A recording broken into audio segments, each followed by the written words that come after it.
Very very good morning प्यारे साथियों, प्यारी प्यारी गुड मॉर्निंग। आप सभी लोगों का दिन मंगलमय हो।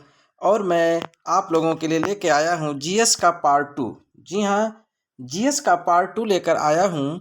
और इसमें आप सभी लोगों को मैं बता दूँ कि हमारे भारत में अर्थात हमारे देश के जितने भी राष्ट्रीय प्रतीक हैं उन सब के बारे में बिल्कुल बृहद चर्चा हो रही है, जिससे कि एक भी क्वेश्चन आपका छूटने न पाए। और इसीलिए जब आपका क्वेश्चन नहीं छूटेगा तो आपको विस्तार से आपको जानकारी होनी चाहिए। तो चलिए फिर हम पिछले जहाँ से हमने पिछले क्लास को समाप्त किया था वहीं से आगे की शुरुआत करते हैं। तो आपने देखा था कि पिछले क्लासों में महात्मा गांधी राष्ट्रपिता और उनको जो है हमने उससे कई इम्पोर्टेंट क्वेश्चन कवर किए थे। और आज जो है हमारा जो टॉपिक शुरू होने वाला है वो राष्ट्रीय गान से है, नेशनल एंथम। जी हाँ, और आपको मैं बता दूं कि नेशनल एंथम हमारे देश का सम्मान, हमारे देश का गौरव है। और सबसे बड़ी बात यह है कि अगर इसको कहीं भी अगर आपके कान में आवाज़ जाती है राष्ट्रगान की तो वहाँ पे आपको तुरंत खड़े हो जाना चाहिए और उसके सम्मान में आपको रुक जाना चाहिए। तो मैं इस राष्ट्रीय गान को नहीं गाऊंगा क्योंकि आप लोग खड़े हो जाएंगे और मुझे भी खड़ा होना पड़ेगा। तो आप लोग इसको पढ़ लीजिएगा। चलिए इससे रिलेटेड जो प्रश्न बनते हैं परीक्षा में आने वाले उनकी चर्चा करते हैं।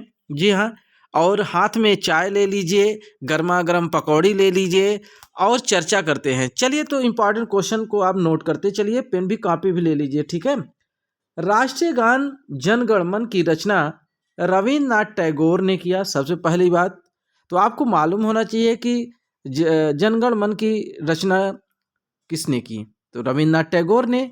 और मूल रूप से इन्होंने बंगला भाषा में किया था। किस भाषा में किया था? बंगला भाषा में। और भारतीय संविधान के द्वारा 24 जनवरी 1950 को इसे अंगीकृत किया गया। ये तीनों पॉइंट आप नोट कर लीजिए। अगर प्रश्न बनेगा तो इन्हीं तीन में से प्रश्न बनता है। चलिए बढ़ते हैं अपने नेक्स्ट पॉइंट की ओर। मैं आप लोगों को मेन पॉइंट बता दे रहा हूँ। इस गान को सर्वप्रथम 27 दिसंबर 1911 ईस्वी, याद रखिएगा 27 दिसंबर 1911 ईस्वी में भारतीय राष्ट्रीय कांग्रेस के कलकत्ता अधिवेशन में गाया गया था। कहाँ गाया गया था? नोट कर लीजिए पॉइंट, कलकत्ता अधिवेशन, यानी जो भारतीय राष्ट्रीय कांग्रेस के कलकत्ता अधिवेशन था उसमें गाया गया था। और दूसरी बात, यह गान सर्वप्रथम 1912 ईस्वी में, कब साथियों? 1912 ईस्वी में तत्वबोधिनी नामक पत्रिका में, कौन सी पत्रिका? तत्वबोधिनी नामक पत्रिका में भारत भाग्य विधाता नामक शीर्षक से प्रकाशित हुआ था। तो ये भी पॉइंट आपको नोट करने चाहिए क्योंकि इससे निश्चित प्रश्न बनते हैं। कम से कम 3 या 4 प्रश्न जरूर बनेगा। चलिए बढ़ते हैं अगले। राष्ट्रगान में 13 पंक्तियां हैं। कितनी पंक्तियां हैं? 13 पंक्तियां होती हैं। और इसको पढ़ने में यानी इसको गाने में 52 सेकंड का समय लगता है। कितने? 52। तो ये दोनों पॉइंट आप नोट कर लीजिए। फिर बात करते हैं अगले पॉइंट की ओर कि रविन्द्रनाथ टैगोर ने राष्ट्रीय गान का अंग्रेजी अनुवाद कब किया? तो बात आती है 1919 में इन्होंने किया। फिर इन्होंने इसका टाइटल क्या रखा? तो साथियों देख लीजिए title, morning song of India, Bharat का सुप्रभात गीत। ठीक है, मॉर्निंग सॉन्ग ऑफ इंडिया इसका टाइटल रखा। ये बहुत बार पूछता है मॉर्निंग सॉन्ग ऑफ इंडिया ये किसका टाइटल है? तो याद रखिएगा ये राष्ट्रगान का टाइटल है जो कि अंग्रेजी में किया गया है गुरु रविन्द्रनाथ टैगोर के द्वारा। तो चलिए हम बढ़ते हैं अपने अगले पॉइंट की ओर। हमारा अगला पॉइंट है कि गुरुदेव रविन्द्रनाथ टैगोर ने ही बांग्लादेश का राष्ट्रीय गान, अब याद रखिएगा कि बांग्लादेश का राष्ट्रीय गान है क्या? आमार सोनार बांग्ला। इसको भी रविन्द्रनाथ टैगोर ने ही जो है इसको भी लिखा है, रचना इसकी भी किया है। किसने? रविन्द्रनाथ टैगोर ने। और यह किस देश का राष्ट्रगान है? बांग्लादेश का। किस देश का? बांग्लादेश का है। तो इसको जरूर आपको मालूम होना चाहिए। ठीक है, चलिए अगले पॉइंट की ओर आगे बढ़ते हैं। हमारा अगला पॉइंट है कि 15 नवंबर 2010 को दूरसंचार विभाग ने अपनी एक विज्ञप्ति के द्वारा राष्ट्रगान को कॉलर ट्यून नहीं बनाने का निर्देश जारी किए हैं। कब किया इन्होंने? 15 नवंबर 2010 को। क्यों? इसका कारण समझ लीजिए। कि अगर जैसे कि आप कहीं जा रहे हैं, अगर आपको कॉलर ट्यून में बज गया राष्ट्रगान तो आपको रुक जाना पड़ेगा, खड़े हो जाना पड़ेगा, जिससे कि यातायात और तमाम प्रकार की समस्याएं होने लगती हैं। तो खैर इसीलिए जो है कॉलर ट्यून नहीं लगाया जा सकता। चलिए बात करते हैं हम अपने अगले पॉइंट की ओर, जो कि लास्ट पॉइंट है, अब बहुत इंपॉर्टेंट पॉइंट है। 27 दिसंबर 2011 को राष्ट्रगान जन गण मन अधिनायक जय हे कितने वर्ष पूरा कर लिया, ये सेंचुरी मार दिया, 100 वर्ष। जी हाँ, इन्होंने सेंचुरी कर लिया, 100 वर्ष पूरे हो गए। कब? 27 दिसंबर 2011 को। तो ये तो साथियों देखिए राष्ट्रगान से रिलेटेड बहुत ही इंपॉर्टेंट पॉइंट थे, जो कि किसी भी छोटी से छोटी परीक्षा, बड़ी से बड़ी पीसीएस तक की परीक्षा में यहाँ से प्रश्न पूछे जाते हैं। तो चलिए बढ़ते हैं हम अब अपने अगले राष्ट्रीय गीत के बारे में। हमारा अगला प्रतीक जो है राष्ट्रीय गीत क्या है, वह है वंदे मातरम। याद रखिएगा राष्ट्रीय गीत क्या है, वंदे मातरम। और इसको आप राग से भी पढ़ सकते हैं, सुजलाम सुफलाम मलयज शीतलाम शस्य श्यामलाम मातरम वंदे मातरम, शुभ्र ज्योत्स्ना पुलकित यामिनीम फुल्ल कुसुमित द्रुमदल शोभिनीम सुहासिनीम सुमधुर भाषिणीम सुखदाम वरदाम मातरम वंदे मातरम। तो ये आपका राष्ट्रीय गीत है। ये हालांकि आप कर सकते हैं, बाकी प्रश्न में आपको लिखने के लिए नहीं आएगा। बस हाँ, इससे रिलेटेड प्रश्न देखिए कि इससे क्या प्रश्न पूछ सकता है। पहली बात तो बंकिम चंद्र चटर्जी द्वारा, याद रखिएगा इसके रचयिता हैं बंकिम चंद्र चटर्जी। 1874 ईस्वी में इन्होंने इसको लिखा वंदे मातरम। राष्ट्रीय गीत को संविधान, अब ये पॉइंट हो गया बंकिम चंद्र चटर्जी ने लिखा। कब लिखा? 1874 में, पहली बात। दूसरी बात, राष्ट्रीय गीत को संविधान सभा द्वारा कब अपनाया गया? तो याद रखिएगा 24 जनवरी 1950 को अपनाया गया संविधान सभा के द्वारा। और जो बंकिम चंद्र चटर्जी जी थे, इन्होंने जो यह गान लिखा वह बंगाली भाषा में था। वो किस भाषा में था? बंगाली भाषा में था, जैसा कि रविन्द्रनाथ टैगोर ने भी लिखा था राष्ट्रगान को। बात दूसरे पॉइंट की करेंगे।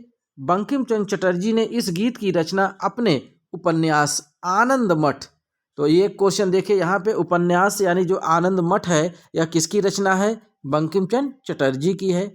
और आनंद मठ है क्या? ये एक उपन्यास है। कौन सी विधा है? यानी कि उपन्यास है। ये हिंदी के लिए भी देखिए क्वेश्चन आपको मिल जा रहा है। तो बंकिम चंद्र चटर्जी जी ने क्या किया, इस रचना यानी जो उपन्यास इनकी आनंद मठ है 1882 ईस्वी में की थी। कब? 1882 में, जिसे जनगण मन के समान दर्जा प्राप्त है, यानी राष्ट्रगान के बराबर इसको भी दर्जा दिया गया। चलिए बात करते हैं अगले पॉइंट की। वंदे मातरम की रचना किस भाषा में है? संस्कृत भाषा में। अभी आप लोगों ने जो पढ़ा राष्ट्रगीत वह किस भाषा में था? तो याद रखिएगा वो संस्कृत भाषा में है। और बंकिम चंद्र चटर्जी ने पहले इसको किस भाषा में लिखा था? बंगाली भाषा में। चलिए बात करते हैं अगले पॉइंट की। बहुत इंपॉर्टेंट पॉइंट है साथियों, इनको नोट जरूर करिएगा, जीएस की कॉपी में नोट कर लीजिएगा। और यहाँ से प्रतीक से तो प्रश्न आना ही आना है। सर्वप्रथम वंदे मातरम नामक राष्ट्रीय गीत को 1896 में भारतीय राष्ट्रीय कांग्रेस के कलकत्ता अधिवेशन में गाया गया। कहाँ गाया गया था? कलकत्ता अधिवेशन में, जैसे कि राष्ट्रगान को भी कलकत्ता के ही अधिवेशन में गाया गया था। चलिए बात करते हैं अगले पॉइंट के। इस राष्ट्रीय गीत को कुल 1 मिनट, बहुत मोस्ट इंपॉर्टेंट क्वेश्चन है साथियों, इसको तो नोट ही कर लीजिए, मोस्ट इंपॉर्टेंट, कि राष्ट्रगीत को गाने में कितना समय लगता है? राष्ट्रगान को तो गाने में आप लोगों ने बताया कि 52 सेकेंड, तो राष्ट्रगीत को गाने में कितना सेकेंड लगा बताइए? तो याद रखिएगा 1 मिनट 5 सेकेंड। कितना समय लगता है? 1 मिनट 5 सेकेंड का टाइम लगता है राष्ट्रगीत को गाने में। इस राष्ट्रीय गीत की धुन पन्नालाल घोष ने तैयार की है। तो ये देखिए इनकी जो धुन बनाई गई है इसको गाने की, उसको किसने तैयार किया था? पन्नालाल घोष ने तैयार किया था। तो याद रखिएगा, बहुत इंपॉर्टेंट पॉइंट साथियों मैं दे रहा हूँ आप लोगों को, बस आप लोग मन लगा के नोट करके याद कर लीजिएगा। वंदे मातरम का अंग्रेजी अनुवाद सर्वप्रथम अरविंद घोष ने किया। किसने किया? अरविंद घोष ने किया। जबकि इसका उर्दू अनुवाद आरिफ मोहम्मद खान ने किया। देखिए बांग्ला भाषा से अंग्रेजी में आया, अंग्रेजी से उर्दू में आया। अंग्रेजी में ले आए अरविंद घोष जी और उर्दू में आरिफ मोहम्मद खान ले आए। ठीक है, चलिए बात करते हैं अगले प्रश्न की। सर्वप्रथम 1927 में, कब? 1927 में फांसी के फंदे पर झूलते हुए वंदे मातरम गाने वाले कौन थे? जो कि फांसी पे लटकते समय वंदे मातरम को गाया गया था, अशफाक उल्लाह खान। किसने गाया था? अशफाक उल्लाह खान ने गाया था। ठीक है, ये बहुत ही मोस्ट इंपॉर्टेंट पॉइंट मैंने आपको दिया। चलिए आगे बढ़ते हैं। 1949 ईस्वी में मास्टर कृष्ण राव ने राष्ट्रीय गीत को बैंड पर बजाने की धुन बनाई थी। जी हाँ, बैंड बाजे पर बजाने की धुन बनाई, जिनके निर्देशन में मास्टर गणपत सिंह ने पहली बार इसे बजाया भी था। तो याद रखिएगा, मास्टर गणपत ने इसको पहली बार धुन पे बजाया था।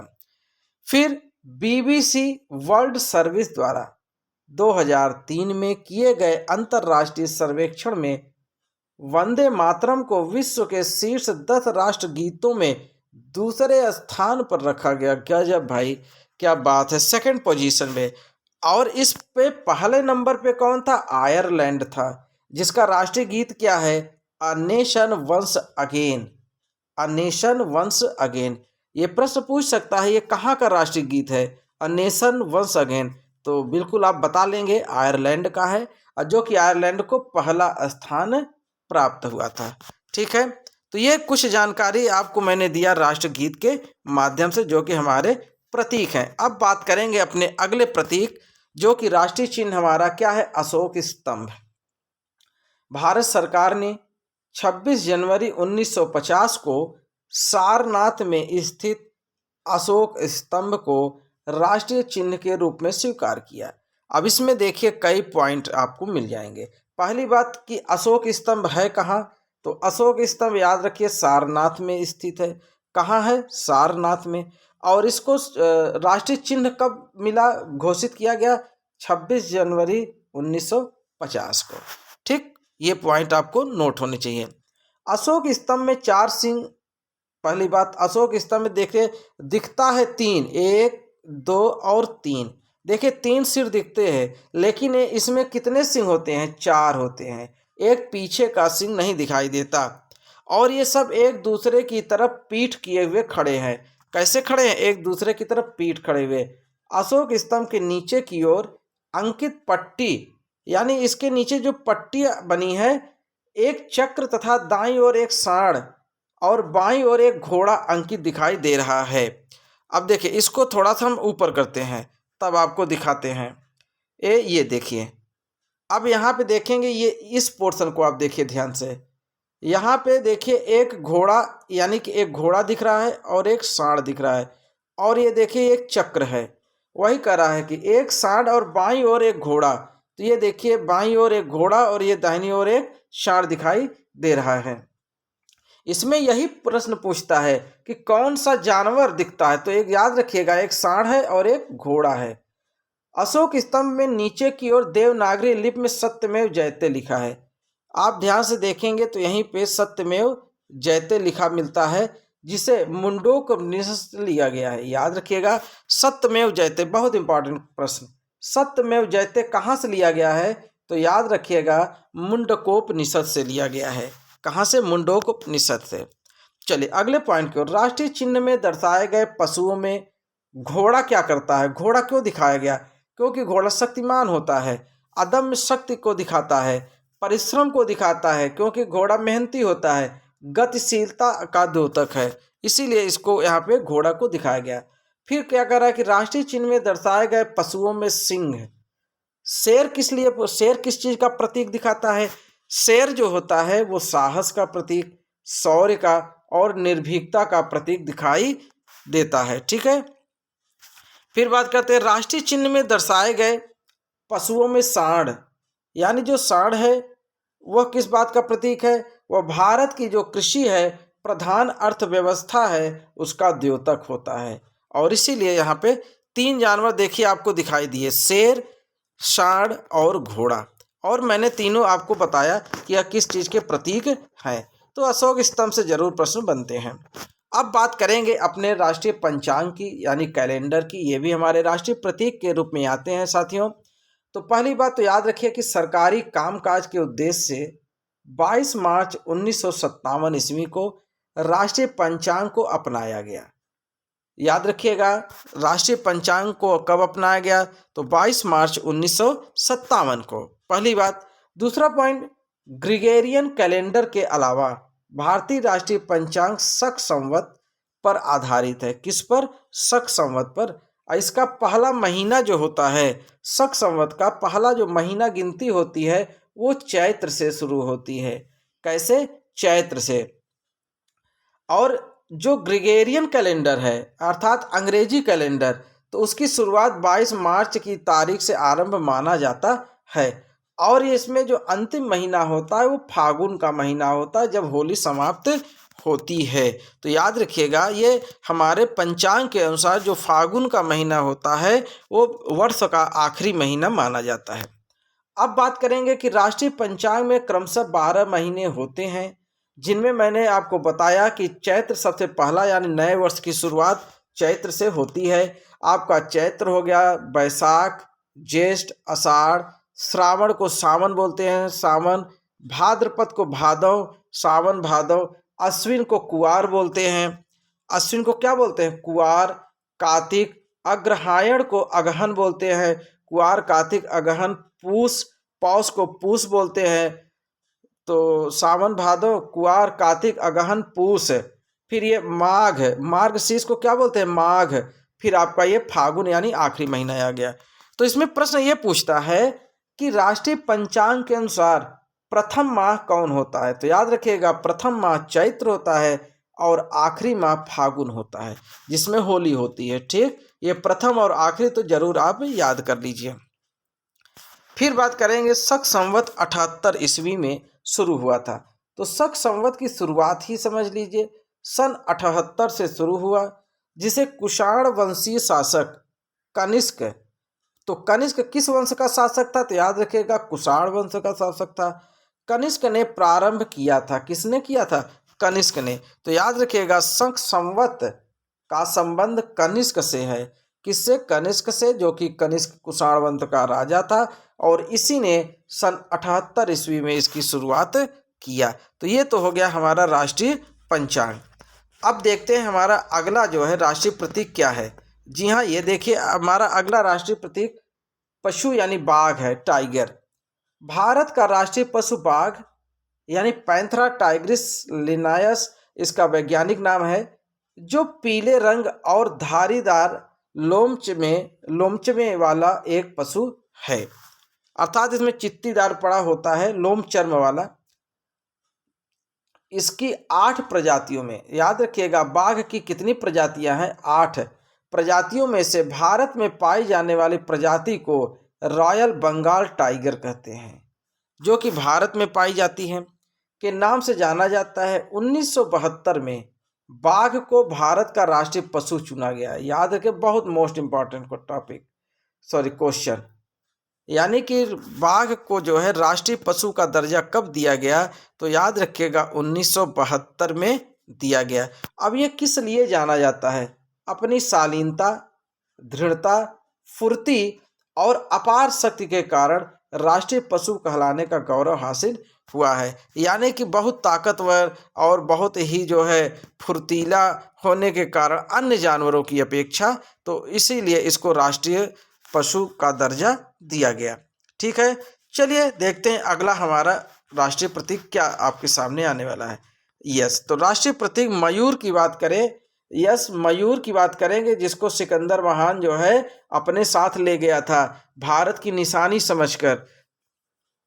भारत सरकार ने 1963 ईस्वी में मयूर यानी इसका वैज्ञानिक नाम पाओ क्रिस्टेसस को राष्ट्रीय पक्षी घोषित किया।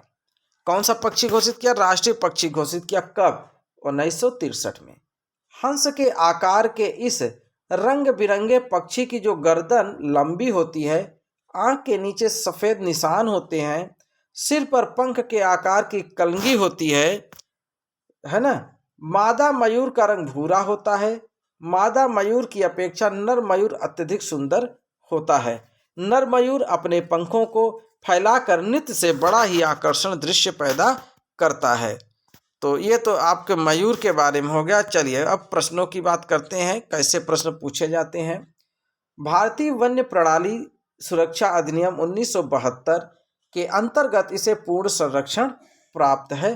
भाई जब इसको राष्ट्रीय दर्जा मिल गया तो इसकी सुरक्षा करना सरकार की जिम्मेदारी है, उसके साथ ही साथ हमारे सभी देशवासियों की जिम्मेदारी है, क्योंकि ये राष्ट्रीय धरोहर हो गए।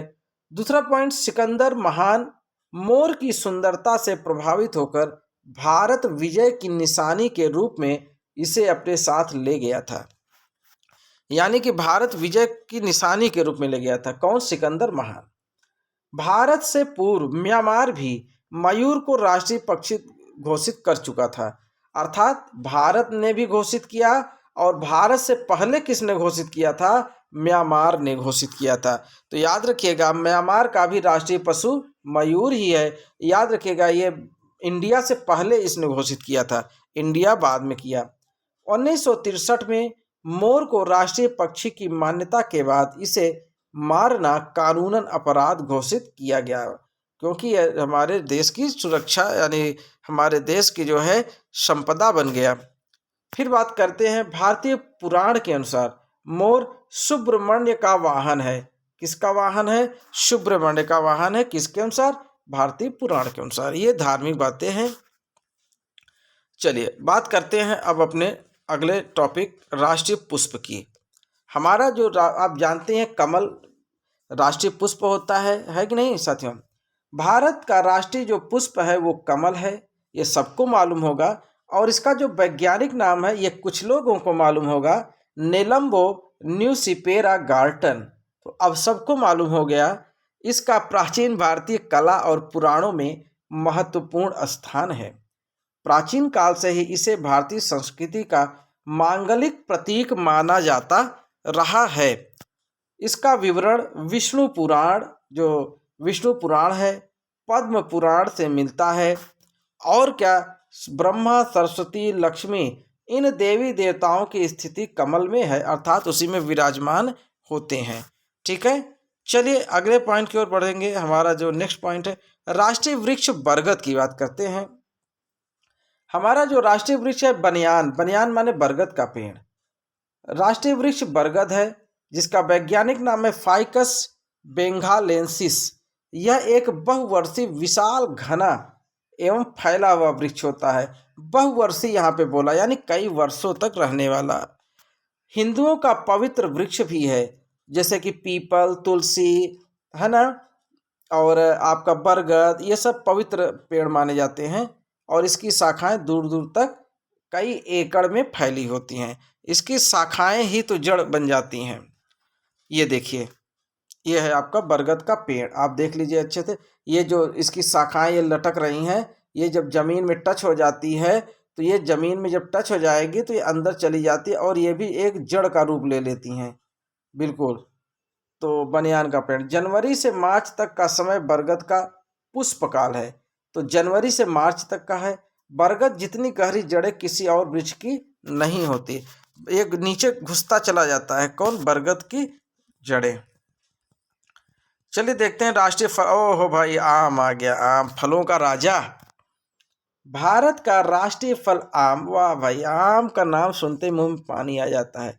ये होता है कि कच्चे कच्चे आम बढ़िया नमक लगा के खाएं, एकदम फर्स्ट क्लास है ना। मेनिगीफेरा इंडिका इसका वैज्ञानिक नाम है। भारत में आम पहाड़ी क्षेत्रों को छोड़कर लगभग सभी स्थानों पर पैदा होता है। भारत में आम की अनेक किस्में पाई जाती हैं। आम में क्या क्या पाया जाता है? मोस्ट इम्पॉर्टेंट, विटामिन ए, सी और डी प्रचुर मात्रा में पाई जाती है। तो ये साइंस का क्वेश्चन है, आप जान जाइए कि आम में कौन कौन सी विटामिन पाई जाती है। तो आम में विटामिन ए, विटामिन सी और विटामिन डी पाई जाती है। और मैंने जैसे ही पहले ही मैंने बोला था कि भारत में आम फलों का राजा माना जाता है। फलों का भाई राजा तो है ये है। वेदों में आम को विलासिता का प्रतीक, ये नोट कर लीजिए, वेदों में आम को विलासिता का प्रतीक माना गया है। आम को, और ये इम्पॉर्टेंट है, आम को पाकिस्तान, और फिलीपींस में भी राष्ट्रीय फल माना जाता है। यानी फिलीपींस देश और पाकिस्तान, इन दोनों देशों में भी भारत के साथ साथ इसको फलों का राजा बोला जाता है और राष्ट्रीय फल माना गया है। 4000 वर्ष पूर्व भारत में ही सबसे पहले आम के पेड़ की बागवानी शुरू की गई थी। तो भारत ही पहला देश है जो कि आमों की शुरुआत करता है। भारत में सबसे पहला उत्पादित कलमी आम मालगोवा है। याद रखिएगा, मालगोवा कैसा आम है? ये कलमी आम है, कलम के द्वारा लगाया जाता है। और इस समय लगभग 500 से अधिक किस्म के पौधे भारत में लगाए जाते हैं। किसके? आम के। ठीक है, चलिए देखते हैं। अब हमारे राष्ट्रीय खेल हॉकी की बात आ गई। किसकी साथियों? हॉकी की। और ये भारत के साथ साथ पाकिस्तान का भी राष्ट्रीय खेल है। भारत का राष्ट्रीय खेल हॉकी है। इसमें 11-11 खिलाड़ियों की 2 टीमें खेल में भाग लेती हैं। हॉकी में प्रयुक्त सफ़ेद गेंद, तो याद रखिएगा गेंद का कलर कैसा होता है? सफ़ेद होता है। और जिसका वजन जो है 155 ग्राम है। नोट कर लीजिए कि हॉकी के जो गेंद होती है उसका वजन 155 ग्राम होता है। और जो हॉकी की स्टिक होती है वो लगभग 91 सेंटीमीटर लंबी होती है। ऐसे ही प्रश्न पूछे जाते हैं दोस्तों। 91 सेंटीमीटर है। हॉकी के जादूगर कौन बोले जाते हैं? बताइए भाई, बिना देखे। मेजर ध्यानचंद हॉकी के जादूगर। बहुत इंपॉर्टेंट क्वेश्चन है। हॉकी के जादूगर। जैसे क्रिकेट के भगवान कौन कहे जाते हैं? कमेंट बॉक्स में बताइए, क्रिकेट के भगवान कौन कहे जाते हैं? हमारे जितने भी छात्रों को, स्टूडेंट को, भाइयों को, बहनों को, जितने लोगों को आ रहा है इसका आंसर, वो कमेंट बॉक्स में उनका नाम जरूर से जरूर लिखें। क्रिकेट के भगवान कौन कहे जाते हैं? तो उसी प्रकार आप इसको, उसका उत्तर आप कमेंट बॉक्स में जरूर दीजिए। चलिए, हॉकी के जादूगर तो मैंने बता दिया, मेजर ध्यानचंद। और इनका जन्म कब है? 29 अगस्त को। और इन्हीं के जन्म दिवस के रूप में ही हम जो है हमारा देश राष्ट्रीय खेल दिवस के रूप में मनाता है। अब कुछ खेल पदकों की बात होती है कि भारत ने ओलंपिक हॉकी में 8 बार स्वर्ण पदक जीते हैं। कितनी बार? 8 बार। 1928 के एम्स्टर्डम ओलंपिक में भारत ने नीदरलैंड को 3-0 से हराकर पहला स्वर्ण पदक जीता था। और इसी प्रकार से लगातार 6 स्वर्ण पदक इसने जीते। उसके बाद 1964 और 1980 में भी 2 स्वर्ण पदक हमारा देश जीत चुका है। हॉकी इंडिया ने 23 जुलाई 2009 को, कब? 23 जुलाई 2009 को एक नया लोगो अनावरित किया है जो राष्ट्रीय ध्वज के अशोक चक्र से प्रेरित है। याद रखिएगा, नया लोगो बना है 2009 में। और यह किससे प्रेरित है? अशोक चक्र से प्रेरित है। इसमें 24 हॉकी स्टिकें एक पहिए के रूप में सजी हुई है। मैं अभी आपको दिखा रहा हूँ, थोड़ा सा ऊपर चला गया। ये देखिए, यही नया लोगो बनाया गया है। ये सब हॉकी हैं। ये देखिए, ये सब हॉकी बने हुए हैं। और इसको एक चक्र के रूप में इसको सजा दिया गया है। कैसे? चक्र के रूप में। देख रहे हैं, ये नया लोगो। और 2009 में, याद रखिएगा, इसको 2009 में क्या किया गया? अनावरित किया गया। अब बात करते हैं राष्ट्रीय नदी। हमारी जो राष्ट्रीय नदी है साथियों वो है गंगा, आप जानते ही हैं। तो इसमें कुछ बताने की जरूरत है नहीं। भारत सरकार द्वारा नवंबर 2008 में गंगा को राष्ट्रीय नदी घोषित किया गया। ये पहला ही पॉइंट इंपॉर्टेंट है। यह नदी गंगोत्री से निकलती है, हिमनद के गोमुख नामक स्थान से निकलती है और लगभग 2500 किलोमीटर लंबी है। तो इसकी डिस्टेंस भी याद कर लीजिए कि गंगा नदी की लंबाई कितनी है? 2500 किलोमीटर लगभग में है। ठीक है। और इसकी सहायक नदियाँ, यस, अब आई इम्पॉर्टेंट बात, ये गंगा की ये सब सहायक नदियाँ हैं। कौन कौन सी? जैसे यमुना हो गया, सोन नदी, टोंस नदी, पुनपुन नदी, गोमती नदी, घाघरा नदी, गंडक नदी, कोसी नदी, महानंदा नदी। ये सब क्या है? ये सब इसकी सहायक नदियाँ हैं। तो साथियों, आप लोग नोट कर रहे हो कि नहीं, ये बताइए भाई। नोट नहीं करेंगे तो फिर आप कैसे मजा पाओगे? फिर देखिए, गंगा नदी उत्तराखंड कहाँ कहाँ बहती हैं? उत्तराखंड में उत्तर प्रदेश, बिहार, झारखंड, पश्चिम बंगाल आदि भारतीय प्रदेशों से होते हुए बांग्लादेश में प्रवेश करती हुई अंत में बंगाल की खाड़ी में जा गिरती है। तो याद रखिएगा गंगोत्री से निकलती है, गोमुख से, और अंत में बंगाल की खाड़ी में चली जाती है, बांग्लादेश में प्रवेश करते हुए। तो याद रखिएगा, भारत के अलावा दूसरा देश कहाँ है जिसमें गंगा नदी बहती है? बांग्लादेश।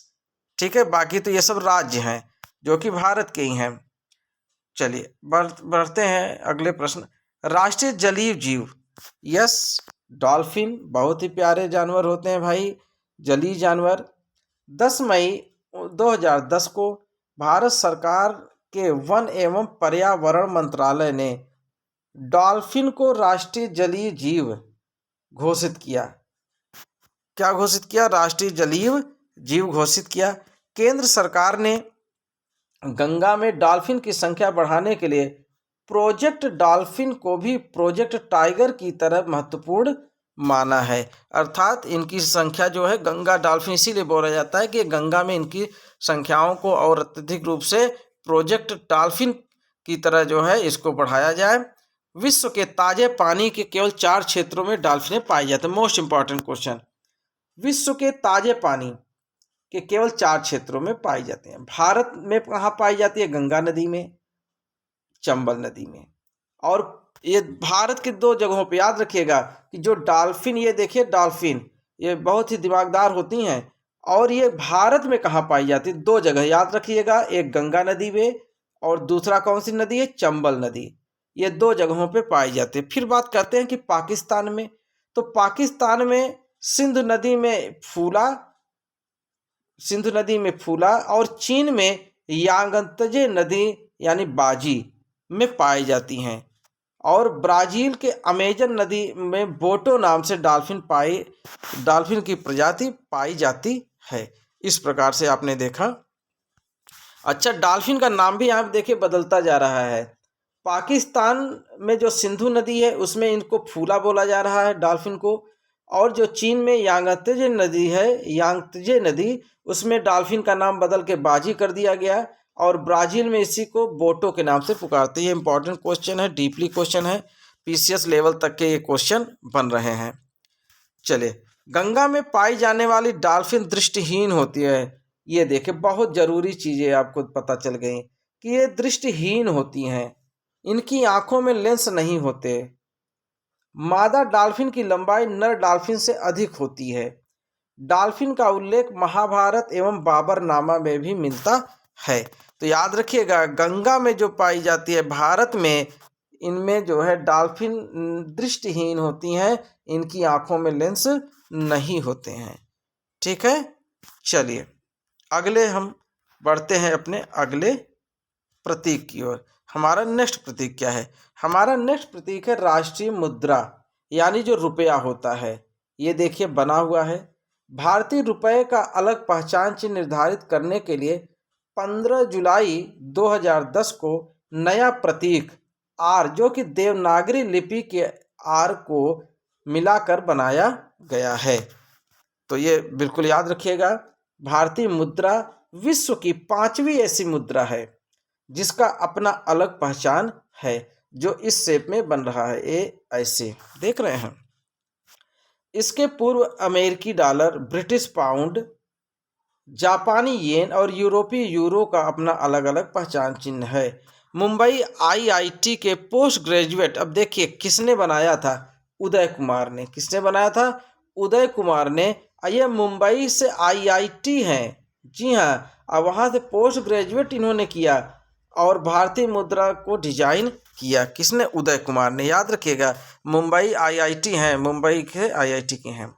राष्ट्रीय मुद्रा का यह प्रतीक देवनागरी के अक्षर आर और रोमन अक्षर आर का मिला जुला रूप है। अब यहाँ पे देखिए कॉम्बो, यानी ये जो आर है यह देवनागरी का आर है र, और ये जो है रोमन का आर है, दोनों का मिला जुला है, और इसलिए देवनागरी के अक्षर र को बीच में एक रेखा काटती है जो तिरंगे का प्रतिनिधित्व करती है। इसका मतलब समानता भी है, यानी कि ये जो आर में, ये तो आर बन गया, इसको जो ये रेखा काट रही है, ये जो रेखा काटती है, ये जो है तिरंगे का प्रतिनिधित्व करती है। किसका?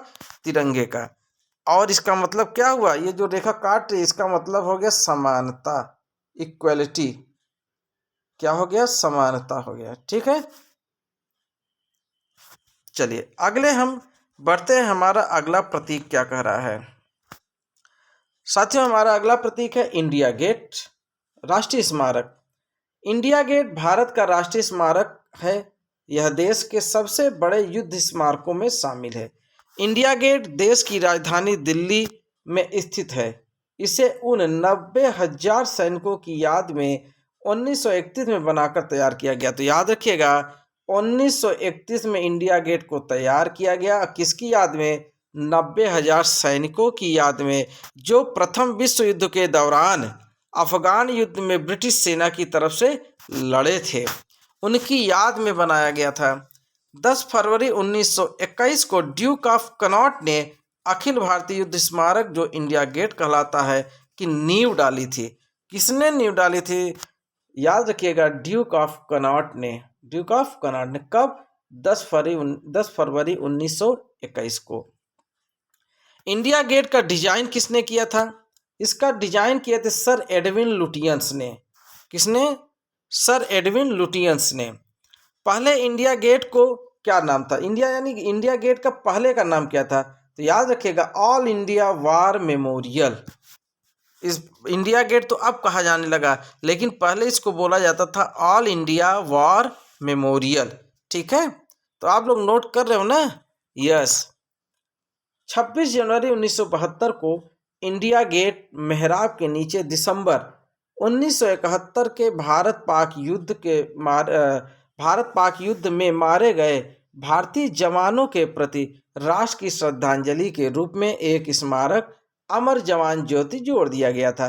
तो जैसा कि आप देख रहे हैं कि इंडिया गेट जो है उसी के स्मारक में अमर जवान ज्योति को भी जोड़ दिया गया था, जो कि शहीदों की याद में उसको ज्वलित करते रहते हैं, उसको प्रज्वलित रहती है, उसमें जो है दीप ज्वलित रहती है। ठीक है, अब बात करते हैं हम अपने राजभाषा की। हमारी जो राजभाषा है, संविधान के अनुच्छेद 343 1, इसी को नोट कर लीजिए। पहले अनुसार देवनागरी लिपि में लिखित हिंदी भारत की राजभाषा है। अर्थात किसमें इसका वर्णन किया गया है? तो भारतीय संविधान के अनुच्छेद 343 1 में। संविधान में यह भी स्पष्ट किया गया है कि इसके साथ शासकीय कार्यों के लिए अंग्रेजी का भी इस्तेमाल कर सकते हैं। भाई हिंदी तो मेन हो गया, लेकिन अगर आप चाहें तो अंग्रेजी को भी आप यूज कर सकते हैं। ठीक है, भारतीय संविधान की 8वीं अनुसूची में पहले 14 भाषाएं शामिल की गई थी, परंतु अब 22 भाषाएं हैं। उनका नाम क्रम से लिखा गया है, देख लीजिए। हिंदी, मलयालम, बंगाली, असमिया, तमिल, तेलुगु, मराठी, उड़िया, पंजाबी, संस्कृत, सिंधी, गुजराती, कश्मीरी, उर्दू, कन्नड़, कोंकणी, मणिपुरी, नेपाली, डोगरी, बोडो, संथाली और मैथिली। अब देखिए इसमें प्रश्न कैसे पूछता है। इसमें जैसे 4 प्रश्न आपसे 3 इसमें मिला दिया, हिंदी, असमिया, मराठी और एक कोई और भाषा कह दिया। उसमें पूछा कि कौन भाषा शामिल नहीं है। ठीक है, अनुसूची में कौन सी भाषा शामिल नहीं है, बस आपको वही भाषा को अलग करना पड़ेगा। चलिए बात करते हैं। भारत का प्रथम राजभाषा आयोग 1955 में जीबी खेर की अध्यक्षता में गठित किया गया था। ठीक है, चलिए बात करते हैं हम अपने अगले प्रश्न। राष्ट्रीय विरासत पशु यानी हाथी की बात करेंगे। ये राष्ट्रीय विरासत पशु है हाथी, एलिफेंट। 22 अक्टूबर 2010 को भारत सरकार ने एशियाई हाथी को राष्ट्रीय विरासत पशु के नाम, याद रखिएगा, हाथी को कौन सा सम्मान मिला है? राष्ट्रीय विरासत पशु घोषित किया, यानी कि नेशनल हेरिटेज एनिमल। सरकार ने वन्य क्षेत्रों में रहने वाले हाथियों के संरक्षण के लिए, ये देखिए, हाथियों के सुरक्षा, संरक्षण का मतलब सुरक्षा के लिए फरवरी 1992 में प्रोजेक्ट एलिफेंट यानी हाथी परियोजना की शुरुआत भी किया था। हाथी के साक्ष्य सर्वप्रथम, यानी कि हाथी होता है, उसके जो सबूत हैं वो सिंधु घाटी सभ्यता के मुहरों पर मिलते हैं। वैदिक देवता, यानी जो वैदिक काल में जो देवता इंद्र थे, उनके हाथी का जो नाम था वो ऐरावत हाथी था। ये प्रश्न पूछा है, एक बार आया था, सुपर टेट परीक्षा में पूछा गया कि इंद्र के हाथी का क्या नाम था। तो याद रखिएगा ये प्रश्न आया हुआ है, इंद्र के हाथी का नाम ऐरावत था। राजस्थान के प्रसिद्ध आमेर किला, जयपुर, आमेर किला कहाँ है बताइए? जयपुर में। के पास एक कुंडा गांव को 20 जून 2010 को देश का पहला हाथी गांव घोषित किया गया। ये एकदम करंट का, मतलब ये आपका एकदम इम्पॉर्टेंट, ये पॉइंट आप नोट कर लीजिए पूरा का पूरा। हाथी गांव घोषित किया गया किसको? कुंडा गांव को। ये कुंडा गांव है कहाँ? आमेर किला यानी जयपुर राजस्थान में। ठीक है, ये एकदम याद कर लीजिए, हाथी गांव कुंडा गांव को घोषित किया गया। चलिए देखते हैं हमारा अगला अन्य राष्ट्रीय प्रतीक के बारे में। हमारी जैसे देखिए राजभाषा हिंदी हो गई, राष्ट्रीय लिपि देवनागरी, राष्ट्रीय पर्व ये देखिए नेशनल फेस्टिवल 3 होते हैं। गणतंत्र दिवस जिसको 26 जनवरी बोलते हैं, रिपब्लिक डे, स्वतंत्रता दिवस 15 अगस्त यानी इंडिपेंडेंस डे, और हमारा जो तीसरा राष्ट्रीय पर्व है वह है गांधी जयंती यानी 2 अक्टूबर, इसको भी हम बोलते हैं राष्ट्रीय पर्व। फिर राष्ट्रीय दस्तावेज की बात करें तो हमारा जो राष्ट्रीय दस्तावेज है साथियों वह है श्वेत पत्र। और राष्ट्रीय योजना हमारी जो है पंचवर्षीय योजना है। जो राष्ट्रीय मंत्र है ये देखिए, राष्ट्रीय मंत्र, हमारे देश का राष्ट्रीय मंत्र ओम है। क्या है? ओम। जी हाँ, हमारे देश का राष्ट्रीय मंत्र ओम है। फिर राष्ट्रीयता क्या है? भारतीय यानी इंडियन। राष्ट्रीय वाक्य मैंने ऊपर भी बताया है, सत्यमेव जयते। अब भारत देश का सर्वोच्च पुरस्कार भारत रत्न, सबसे बड़ा पुरस्कार भारत रत्न होता है। और मिठाई की अगर बात किया जाए तो भाई जिसको देखते ही मुंह में पानी आ जाए, जलेबी, गर्मा गर्म जलेबी, है ना? तो जलेबी हमारी राष्ट्रीय मिठाई हो गई। राष्ट्रीय विदेश नीति गुट निरपेक्ष, ये इंपॉर्टेंट है, विदेश नीति गुट निरपेक्ष है। और राष्ट्रीय मुद्रा का प्रतीक तो आप तो अभी मैंने विस्तार से आपको बताया, वह है आर यानी रुपया जिसको लिखते हैं। चलिए आगे बढ़ते हैं, देखते हैं और कुछ बचा है। तो साथियों यहीं से हमारा जो ये राष्ट्रीय प्रतीक का ये जो टॉपिक मैंने उठाया था ये मैंने कंप्लीट कर लिया। और निस्संदेह अगर आप इसका नोट्स बनाए हैं, इसका आप जो नोट्स बना लिए हैं तो उसमें से आप निश्चित रहिए अगर कोई भी परीक्षा आप देंगे, चाहे वो जो है टेट की परीक्षा दीजिए, चाहे आप सुपर टेट की परीक्षा दीजिए, या फिर आप पेट की परीक्षा दीजिए, कोई भी परीक्षा आप किसी भी तैयारी का दे रहे हैं और उसमें जीएस है, तो याद रखिएगा ये जो मैंने 2 क्लास आप लोगों का जीएस का लिया राष्ट्रीय प्रतीक का, इसमें कम से कम 3 से 4 क्वेश्चन फंसने की उम्मीद रहेंगे तो कोई भी परीक्षा क्यों न हो। पीसीएस स्तर तक की परीक्षा में भी चाहे एक ही प्रश्न पूछे वो जरूर पूछेगा। तो इसको एकदम आप तैयार कर लीजिए, हमने इम्पॉर्टेंट भी अलग से करा दिया। तो साथियों आज की क्लास को यहीं समाप्त करते हैं। और मैंने जो प्रश्न पूछा था क्रिकेट के भगवान, जी हाँ आप इसको बताइए, क्रिकेट के भगवान किसे कहते हैं? क्रिकेट के गॉड ऑफ क्रिकेट, इसका कमेंट बॉक्स में उत्तर जरूर दीजिए, तभी हम मानेंगे कि आप लोग इस क्लास को अटेंड किए हो पूरा। ठीक है, तो जरूर बताइएगा कमेंट बॉक्स में इसका आंसर। तो चलिए आज की क्लास को यहीं पे समाप्त करते हैं, अगले क्लास में पुनः मिलते हैं आप लोगों से। तब तक के लिए आपका दिन शुभ हो, मंगलमय हो। जय हिंद, जय भारत।